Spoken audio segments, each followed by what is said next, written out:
कक्षा 10 के हमारे प्रिय विद्यार्थियों, मैं सुमन तिवारी हिंदी कक्षा में आप लोगों का बहुत बहुत स्वागत है। बच्चों का बहुत ही रिक्वेस्ट है कि मैम हिमालय से पढ़ना है, तो चलिए देखते हैं। क्लियर नहीं हो पा रहा है। आइए चलिए देखते हैं। महादेवी वर्मा हिमालय से यानी हिमालय का वर्णन करते हुए बताती हैं इस पंक्ति में, हे चीर महान,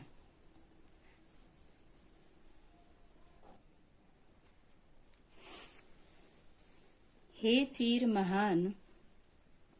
चीर का अर्थ होता है लंबे समय तक, यानी हिमालय बहुत ही लंबे समय से है।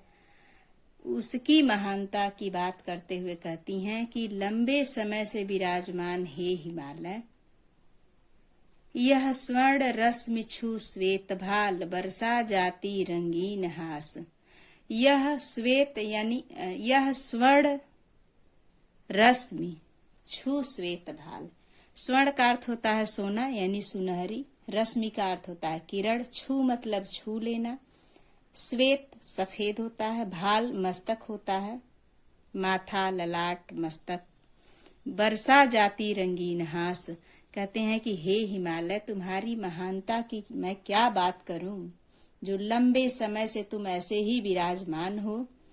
यह स्वर्ण रश्मि छू श्वेत भाल, यह जो सुनहरी किरण है वह तुम्हारे सफेद मस्तक को छू लेती है। यानी सूर्य की जब पहली किरण हिमालय पर पड़ती है तो हिमालय ऐसे ही है, तो जब हिमालय पर ऐसे ही सुनहरी किरण पड़ेगी यानी सोने की किरण, सफेद सुबह सुबह की किरण है तो सुनहरी किरण है, और वे हिमालय बर्फ से ढका होने के कारण वे सफेद हो गया है। भाल यानी उसका मस्तक यानी ऊपरी भाग है, मस्तक है।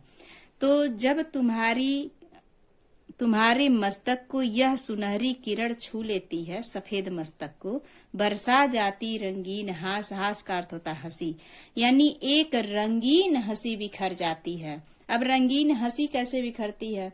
क्योंकि उस हिमालय का जो मस्तक है वो सफेद है, बर्फ की चोटियों से ढकी हुई बर्फीली चोटियां हैं, वो सफेद हो गया। छोटे छोटे कण हैं, कुछ धुंधले, सांवले, उजाले, सुनहरे रंग के जो कण पड़ रहे हैं, और छोटे फूल पौधे जो हैं वो सारे का वर्णन लेकर के कहती हैं कि जब सुनहरी किरण तुम्हारे मस्तक को छूती है तो वह रंगीन हंसी बिखेर जाती है। सेली बनता है इंद्रधनुष परिमल, मलमल जाता बतास, पर रागहीन तू हिम निधान, हे चीर महान। कहती हैं कि सेली बनता है इंद्रधनुष। सेली का अर्थ होता है पगड़ी बनता है, इंद्रधनुष के समान। हे हिमालय, तुम ऐसे हो।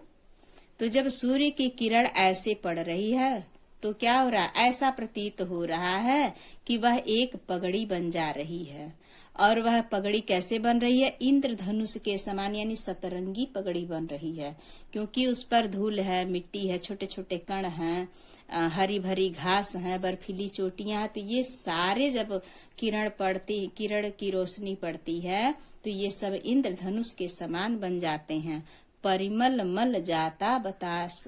कहती हैं परिमल का अर्थ होता है खुशबू, और वायु, बतास का अर्थ होता है वायु। यानी कि इंद्रधनुष की जब तुम्हारे माथे पर पगड़ी बनती है और जब शुद्ध वायु, खुशबूदार हवाएं चलती हैं, पर रागहीन तू हिमनिधान, ये सब कुछ अच्छा हो रहा है प्रकृति का। यानी कि सुंदर सतरंगी तुम्हारी सर पे पगड़ी बन रही है, सुंदर खुशबूदार हवाएं चल रही हैं, परंतु हे हिमालय, हिमनिधान यानी हे हिमालय, तुम क्या हो? रागहीन हो। ये सब तुम्हारे पर प्रभाव छोड़ने वाले नहीं हैं। तुम विरक्त हो, यानी रागहीन हो, तुम्हारे में कोई राग, खुशी, उत्साह नहीं है, क्योंकि तुम एक समान ऐसे ही पड़े हो। नभ में गर्वित झुकता नसीस, पर अंक लिए है दीन छार। नभ यानी आकाश, गर्व मतलब गर्व से, गर्वित यानी गर्व से, झुकता नसीस, तुम्हारा जो शीश है वह आकाश में गर्व से उठा हुआ है जो कभी झुकता नहीं है। पर अंक लिए हैं दीन छार, दीन का अर्थ होता है तुच्छ, छोटा, निर्धन, गरीब। छार का अर्थ होता है मिट्टी, राख भी कह सकते हैं आप लोग। छार मिट्टी है, राख है। कह रहे हैं कि नभ में आकाश में तुम्हारा गर्व से उठा हुआ जो शीश है वह झुकता नहीं है। पर अंक लिए हैं दीन छार, पर अंक का अर्थ होता गोद। अपनी गोद में तुम छोटे छोटे कण, मिट्टी, राख, धूल को तुम क्या किए हो, समेटे हुए हो। मन गल जाता नत विश्व देख, तन सह लेता कुलिस भार। कितने मृदु कितने कठिन प्राण। जो मेरा मन है, तुम्हारा मन है हे हिमालय, तुम्हारा मन नत गल जाता, नत विश्व देख, तुम्हारा मन पिघल जाता है विश्व को अपने आगे झुका हुआ शीश देख करके। नत मतलब झुका होना। विश्व यानी संसार तुम्हारे आगे इतना छोटा सा दिखाई देता है और तुम्हारा मन यह देख करके क्या होता है, पिघल जाता है।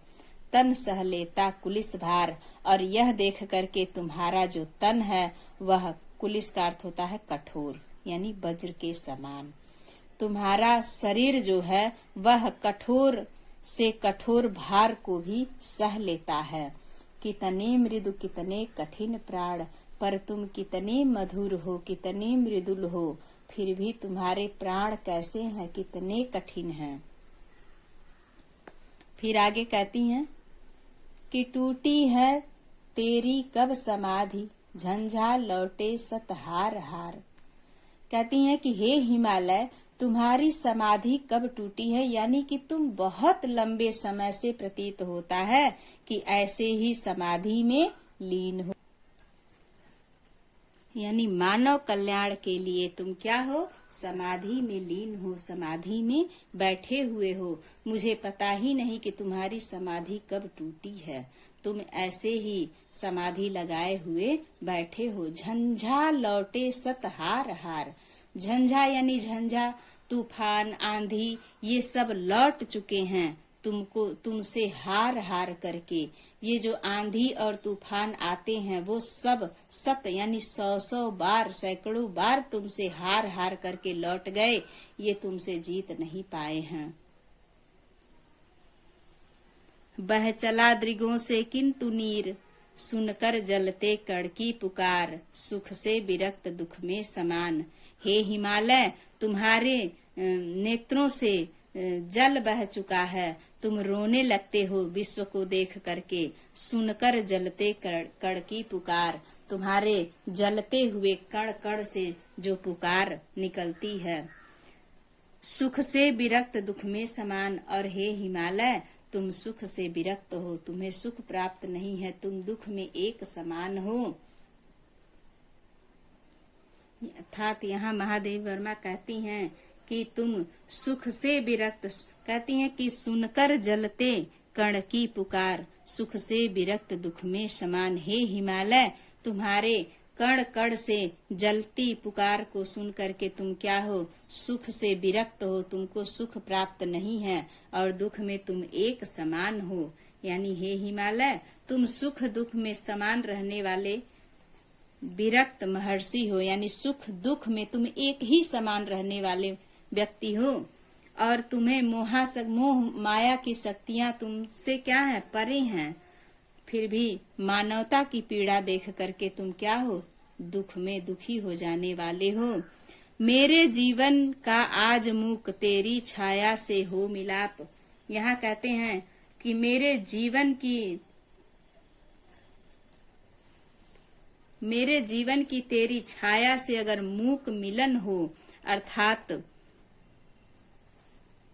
मेरा शरीर अगर तेरी साधना को भी स्पर्श कर ले।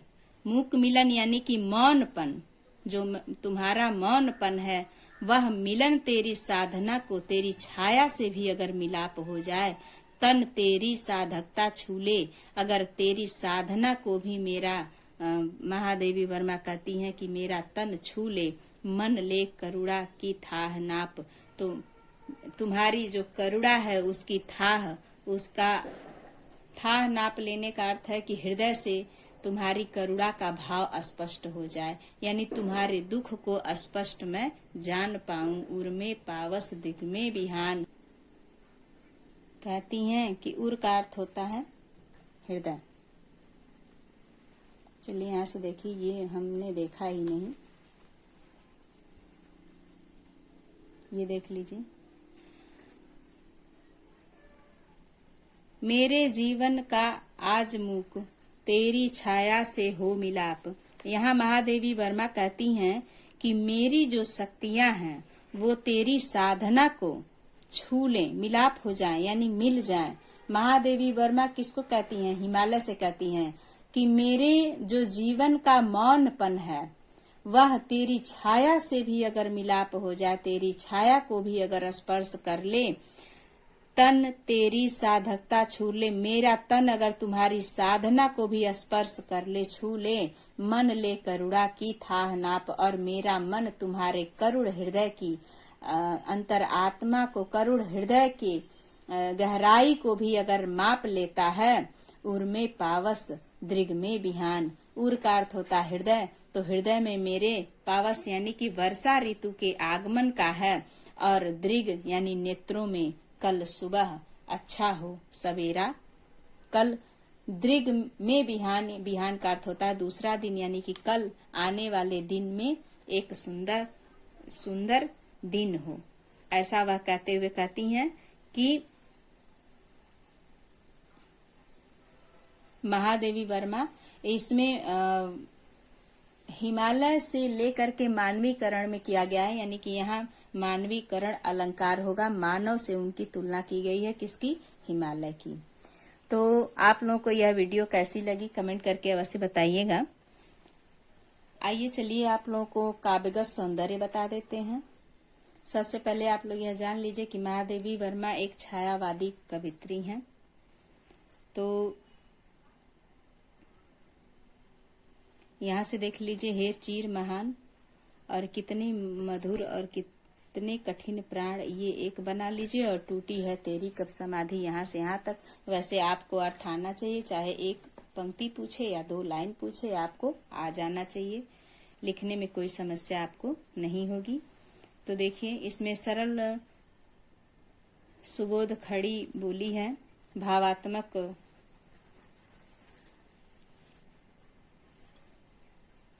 शैली है, और रूपक अलंकार है, शांत रस है, माधुर्य गुण है। मन गल जाता नत विश्व देख, तन सह लेता कुलिस भार, कितने मृदु कितने कठिन प्राण, क क क, यानी कि यहाँ अनुप्रास अलंकार होगा। शांत रस यहाँ भी है।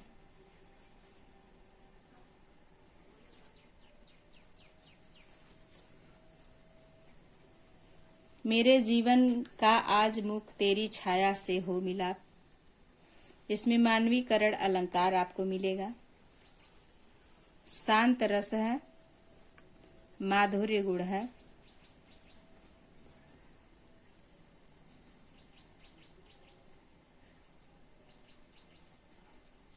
धन्यवाद। आप लोगों को यह वीडियो कैसी लगी कमेंट करके अवश्य बताइएगा। और यह सांध्य गीत से लिया गया है, हिमालय से महादेवी वर्मा का